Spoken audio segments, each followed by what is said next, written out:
Om Swastiastu. Di sini saya akan menjawab UTS MPK Agama Hindu. Sebelumnya perkenalkan, nama saya Ketua Cindy Pratini dengan NIM 2011031172 Pendidikan Guru Sekolah Dasar. Langsung saja ke pertanyaan yang pertama. Mengembangkan kasih sayang kepada seluruh ciptaan Yang Widi dengan mengikuti kebenaran, yaitu dengan terhita karana, yaitu 3 penyebab terciptanya kebahagiaan. Ketiga hubungan itu meliputi hubungan dengan sesama manusia, hubungan dengan alam sekitar, dan hubungan dengan ketuhanan yang saling terkait satu sama lain. Setiap hubungan memiliki pedoman untuk menghargai sesama aspek sekelilingnya. Prinsip pelaksanaannya harus seimbang, selaras antara satu dan lainnya. Apabila keseimbangan tercapai, manusia akan hidup dengan menghindari daripada segala tindakan buruk. Yang kedua, hal itu bisa terjadi karena mantra merupakan doa-doa suci yang diucapkan oleh umat Hindu. Semakin sering kita mengucapkan mantra dan benar, tentu akan bisa memberi ketenangan pikiran untuk kita, karena mantra tersebut seperti yang sudah saya paparkan merupakan doa-doa suci, tentu saja akan memberikan manfaat untuk kita tergantung orang yang mengucapkan dengan rasa bakti dan memfokuskan pikiran kepada Sang Yang Widi Wasa. Tentu mereka akan merasa pikirannya akan jauh lebih tenang, mereka akan mudah mengontrol emosi dalam diri mereka. Pertanyaan yang ketiga, dalam menjalankan yoga ada tahap-tahap yang harus ditempuh yang disebut dengan Astanga Yoga. Setiap Astanga Yoga artinya 8 tahapan-tahapan yang ditempuh dalam melaksanakan yoga. Adapun bagian-bagian dari Astanga yaitu yang pertama Yama atau pengendalian diri, yang kedua Nyama yaitu suruhan untuk berdisiplin, beradab, dan memupuk kebiasaan baik. Yang ketiga ada asana, suatu cara atau sikap duduk yang baik, kuat, dan menyenangkan. Yang keempat itu ada pranayama, pengaturan nafas atau pengaturan nafas keluar masuk paru-paru melalui lubang hidung dengan tujuan menyebarkan prana atau energi ke seluruh tubuh. Yang kelima ada pratahara, penguasaan panca indera oleh pikiran sehingga apapun yang diterima panca indera melalui saraf ke otak tidak mempengaruhi pikiran. Yang keenam ada dharana, yaitu mengendalikan pikiran agar terpusat pada suatu objek konsentrasi. Yang ketujuh ada dhyana, atau mulai meditasi dan merenungkan diri serta nama Tuhan. Yang terakhir ada samadhi, telah mendekatkan diri menyatu atau kesendirian yang sempurna atau merealisasikan diri.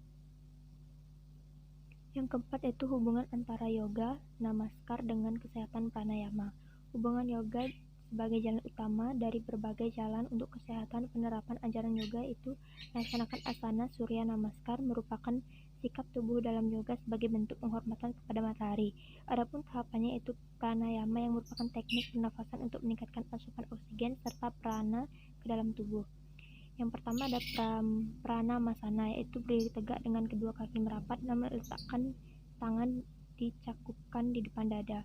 Yang kedua itu ada hasta uttasana, yaitu angkat kedua lengan ke atas kepala. Yang ketiga ada pada hastasana, yaitu membungkuk ke depan hingga jari tangan menyentuh tanah di depan kaku. Yang keempat yaitu ada sancalana, sikap seperti menunggangi kuda dan merentangkan salah satu kaki ke belakang sejauh mungkin. Yang kelima yaitu ada parvatasana, sikap seperti membentuk gunung di mana pantat diangkat seperti membentuk puncak gunung. Yang keenam ada astanga namaskar, pemberian hormat dengan 8 anggota tubuh yang diturunkan sehingga kita terlihat terlentang terhadap tanah. Yang ketujuh ada pujangsana, yaitu sikap seperti ular kobra di mana tangan diluruskan. Yang kedelapan ada parvatasana, yaitu kembali lagi melakukan sikap membentuk gunung. Yang kesembilan yaitu ada asvasancalanasan, yaitu kembali lagi melakukan sikap menunggangi kuda. Yang terakhir yaitu ada pada hastana, yaitu sikap relaksasi sambil menghembus nafas dalam-dalam dan membangunkan diri sampai jari tangan menyentuh tanah. Yang kelima yaitu bukti Tuhan ada di mana-mana, yaitu acintya, yang tak terpikirkan, juga seharusnya yang tak mampu kita pikirkan dan yang tak harus kita pikirkan keberadaannya. Apalagi Tuhan itu tidak berwujud, tidak berjenis kelamin dan memenuhi seluruh alam semesta. Karena alam semesta ini adalah ciptaan Tuhan, maka Tuhan menjangkau seluruh alam. Artinya Tuhan ada di mana-mana. Tak ada satupun tempat di bawah kolong langit ini yang tidak dihuni oleh Tuhan. Mantram Gayatri yang merupakan ibu segala mantram atau mantram ini dijadikan awal dari puja Trisandya. Diawali dengan Om berbuah suah, artinya Tuhan yang memenuhi alam bawah atau jagat raya ini, yang memenuhi alam tengah, dan yang memenuhi alam atas atau angkasa. Seluruh isi semesta dipenuhi Tuhan.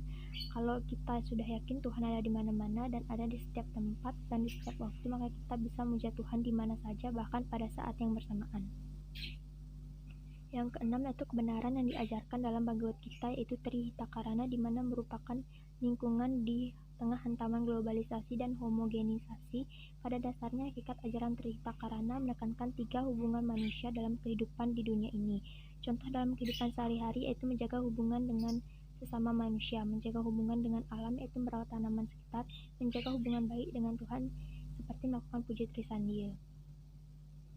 Yang ketujuh yaitu pengalaman hidup yang saya pernah alami, yaitu waktu saya libur, saya dan teman-teman saya pergi jalan-jalan, dan pada saat itu saya melihat pohon jambu biji yang buahnya sangat besar, dan itu sangat menggoda saya dan teman-teman saya untuk memetiknya. Lalu kita mencari segala cara untuk mendapatkan, dan kita mengambil cukup banyak buah tersebut. Lalu salah satu teman saya melihat orang yang memiliki pohon tersebut, dan kita berlari karena takut saya terjatuh dan lutut saya terluka. Di situ saya percaya bahwa karma pala itu memang benar dan akan kita dapatkan sesuai dengan apa yang kita lakukan, baik itu kehidupan sekarang maupun di kehidupan akan datang. Yang ke-8 itu ada yoga asanas. Sangat penting untuk meditasi karena yoga asanas memiliki pengaruh fisik dan kejiwaan yang berfungsi dalam mengurangi racun dalam tubuh dan menyembuhkan berbagai penyakit.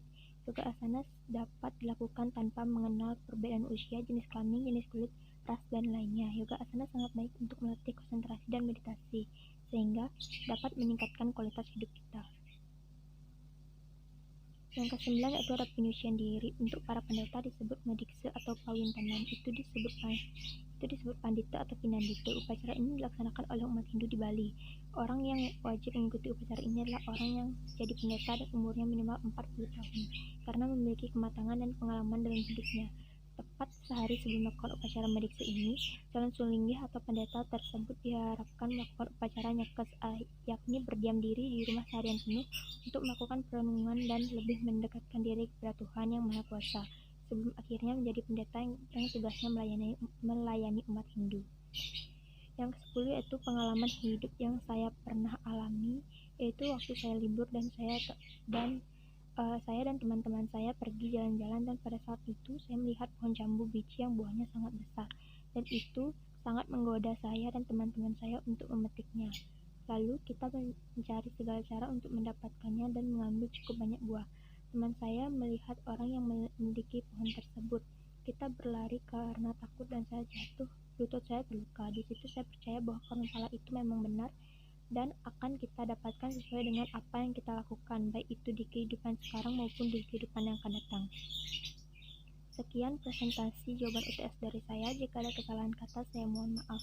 Saya ucapkan Parama Santi, Om Santi, Santi, Santi, Om. Terima kasih.